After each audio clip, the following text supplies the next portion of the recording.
প্ৰত্যাহ্বানেই নাই। মই বিশাল ব্যৱধান এইবাৰ 31 নম্বৰ ৰঙিয়া সমষ্টিৰ পৰা নিৰ্বাচিত হ'ম। জনতাই যিদৰে মোক আশীৰ্বাদ দিছে, মৰম দিছে, আনকি ইলেকশ্যনত খেলিবৰ কাৰণে পইচা দিছে সন্মানৰ ৰাইজে। য'তেই যাওঁ মোক সমাজৰ পৰা পইচা দিয়া ব্যৱস্থা কৰিছে, মই দেখাই দিব পাৰোঁ। টিকেটৰ ক্ষেত্ৰত অলপ প্ৰত্যাহ্বান হৈছে কিন্তু একো প্ৰত্যাহ্বান নাছিলে। কোনে কৈছে প্ৰত্যাহ্বান থকা? মইতো কোৱা নাছিলোঁ। কেৱল কৈছিলে গড়েশ্বৰত খেলিব নেকি, সেইটো প্ৰত্যাহ্বান নকৰে নহয়। যিহেতু মই গড়েশ্বৰৰ পৰা ওলাই আহিলোঁ, BTC পৰে, মই ভাবোঁ BTCৰ পৰা এজন ব্যক্তি খেলিলে ভাল পাওঁ। সেইকাৰণে বিক্টৰ দাস ডাঙৰীয়াক মই ধন্যবাদ জনাইছোঁ, শুভেচ্ছা জনাইছোঁ।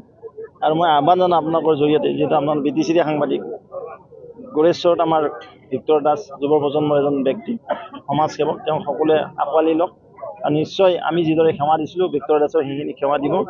ইয়াৰ উপৰি তামোলপুৰ সমষ্টিত আমাৰ স্পীকাৰ সন্মানীয় বিশ্বজিৎ দৈমাৰী ডাঙৰীয়াক বিপুল ভোটত সেই অঞ্চলৰ ৰাইজে নিৰ্বাচিত কৰিব।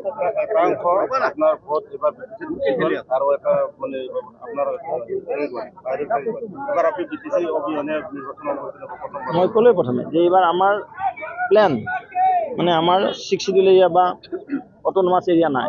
আমি কামৰূপ জিলা যেতিয়া ডিলিমিটেশ্যন হ'ল, জিলা ভিত্তিক সমষ্টিবিলাক হ'ল, তেনেকুৱা আমি ৰঙিয়া সমষ্টিৰ কথাই কৈছোঁ। আগতে আমাৰ চিপাঝাৰ সমষ্টিও আছিল, কমলপুৰ সমষ্টি আছিল, ৰঙিয়া সমষ্টি আছিল, 3-4টা সমষ্টি মিলি আমাৰ ৰঙিয়া সমষ্টি আছিল 57। আৰু এতিয়া অকল আমাৰ নন BTC পাৰ্ট অৰ্থাৎ কামৰূপ জিলাক লৈহে আছে।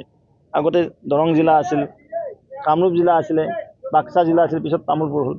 আৰু এতিয়া জিলা ভিত্তিত সমষ্টি হৈছে, যেনেকৈ গড়েশ্বৰ সমষ্টিত তামোলপুৰ জিলাহে আছে। আগতে গড়েশ্বৰ সমষ্টিত ইমান নাছিলে, ৰঙিয়া সমষ্টি আছিল। তাত কমলপুৰ আমাৰ বালাহাটী আছিল, বৰদাঙিনী কুচিত ধুনাতল বুলি কয় সেইখন গাঁও আছিলে। ঠিক তেনে আমাৰ ৰঙিয়াৰ বৃহৎ এটা অংশ আছিল সোমাই, তো এইখিনি ওলাই গ'ল। আৰু এতিয়া আমাৰ তাত কমলপুৰ সমষ্টি সোমাই গ'ল, কমলপুৰ ব্লক, বিহদিয়া, জাইজুংগা, হচং, পিতকুৰি, মধুকুচি, তাৰপিছত বৰদল জিপি, এইপিনে আমাৰ গোটেই কমলপুৰ ব্লকৰ 6খন জিপি সোমাই গ'ল, কেন্দুকোনা, আমাৰ ভূঞা, ফণেশ্বৰ, বৰডেকপাৰ, এইপিনে আমাৰ বোৰকা। ঠিক তেনে আমাৰ হাজোৰ আগৰ ৰঙিয়া যি ব্লক আছিল তাত 4খন জিপি আছিলে, আমাৰ বিষ্ণুপুৰ বালিসত্ৰ, বৰপুল্লা, ঘুঁহিবালা, এইপিনে আৰু চৈত সত্যনাথ সোমাই গ'ল, মনাকুচি সোমাই গ'ল। এটা বৃহৎ অঞ্চল আমাৰ নন BTCৰ পৰা সোমাই গ'ল। আৰু সেইকাৰণে সমষ্টিটোও ভাল হ'ল, ইয়াত আমাৰ বিশেষ অসুবিধা নাই আৰু ৰাইজে আঁকোৱালি লৈছে। যোৱা এটা বছৰ ধৰি আমি নতুন পাৰ্টত যথেষ্ট সময় দিছোঁ আৰু তেওঁলোকে কৈছে যে এবাৰ আপোনাক আমি ভোট দিব পালে আনন্দিত হ'ম। প্ৰথমে মই আমাৰ ৰাষ্ট্ৰীয় নেতৃত্বক ধন্যবাদ জনাইছোঁ, মাননীয় মুখ্যমন্ত্ৰী মহোদয়ক ধন্যবাদ জনাইছোঁ, আৰু লগতে আমাৰ ৰাজ্যিক সভাপতিক ধন্যবাদ জনাইছোঁ। আমাক 2016 চন, 2021 চন আৰু 2026 চন নিৰ্বাচনত প্ৰাৰ্থী হিচাপে মনোনীত কৰিছে। তাৰ আমাৰ প্ৰতি যি আস্থা আৰু বিশ্বাস, দলক যি সেৱা কৰাৰ যি সুবিধা বা জনতাক সেৱা কৰাৰ যি সুবিধা কৰি দিছে, তাৰ বাবে ধন্যবাদ জনাইছোঁ। আৰু 2016 চন মোৰ কাৰণে প্ৰথম আছিল, যদিও মই ছাত্ৰ অৱস্থাৰ পৰা ৰাজনীতিত জড়িত। মই বেলেগক MLA মন্ত্ৰী বনাই পাইছিলোঁ, কিন্তু নিজে খেলিছিলোঁ 2016 চনতে।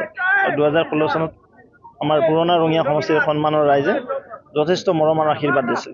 ঠিক তেনেদৰে 21 চনতো আমাক আশীৰ্বাদ আৰু মৰম দিছিল। আৰু এইবাৰ যিহেতু ডিলিমিটেশ্যন হ'ল, আমাৰ নতুন পাৰ্টো কিছু সোমাইছে আৰু সকলোৱে মোক আদৰি লৈছে। আৰু আটাইতকৈ এইবাৰ নিৰ্বাচনটো আমাৰ কাৰণে ইজি হৈ পৰিছে। তৃতীয়বাৰৰ নিৰ্বাচনটো মোৰ কাৰণে বহুত সহজ হৈ পৰিছে। কোনো প্ৰত্যাহ্বান নাই, কোনো চেলেঞ্জ নাই। জনতা যিপিনেই গৈছোঁ এলডাল ভাঙি ওলাইছে, স্বতঃস্ফূৰ্তভাৱে ওলাইছে 9 তাৰিখে পদুম ফুলৰ ছবিত মোহৰ লগোৱাৰ কাৰণে। আৰু এইবেলি আমাৰ আটাইতকৈ ৰেকৰ্ড হ'ব, ভাৰতীয় জনতা পাৰ্টীৰ নেতৃত্বত, মাননীয় মুখ্যমন্ত্ৰী বলিষ্ঠ নেতৃত্বত এখন শক্তিশালী চৰকাৰ দিশপুৰত গঠন হ'ব আৰু আমি 100খনৰ ওচৰৰ চিট পাবলৈ সক্ষম হ'ম। কংগ্ৰেছৰ লগত ব্যৱধান কেনেকুৱা? ৰঙিয়াতো বৃহৎ ব্যৱধান হ'ব। এইবাৰ বিৰোধী নাই, কেৱল বিশেষ কেইটামান সমষ্টিতে বিৰোধী থাকিব। ধুবুৰীত থাকিব, গোৱালপাৰাত থাকিব, মানকাছাৰত থাকিব, ঠিক তেনেকুৱা কিছুমান সমষ্টিত। বাকী আমাৰ এইবিলাক সমষ্টিত কোনো ইছ্যুই নাই। NDA হিচাপত কিমান হ'ল? মই ক'লোঁ নাই 100ৰ ওচৰলৈকে যাব। এইবাৰ বিৰোধীৰ LOP নাথাকিব, মই ক'লোঁ বিধানসভাত। গৌৰৱটো হাৰিব তেখেত, জিতিব নোৱাৰে, দুয়োটাতে জিতিব নোৱাৰে, মই কৈ থ'লোঁ, লিখি থওক।